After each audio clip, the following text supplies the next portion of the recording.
ኢትዮጵያ በተወሰኑ ሀገራት ላይ ብቻ ድጋፍ ያገኘውን የፈቃድ ሞት ተግባራዊ ማድረግ ልጀምር ነው።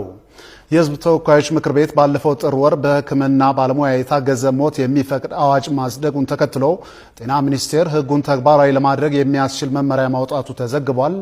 አትጠገብ ደሞዝ ተጨማሪ አላት።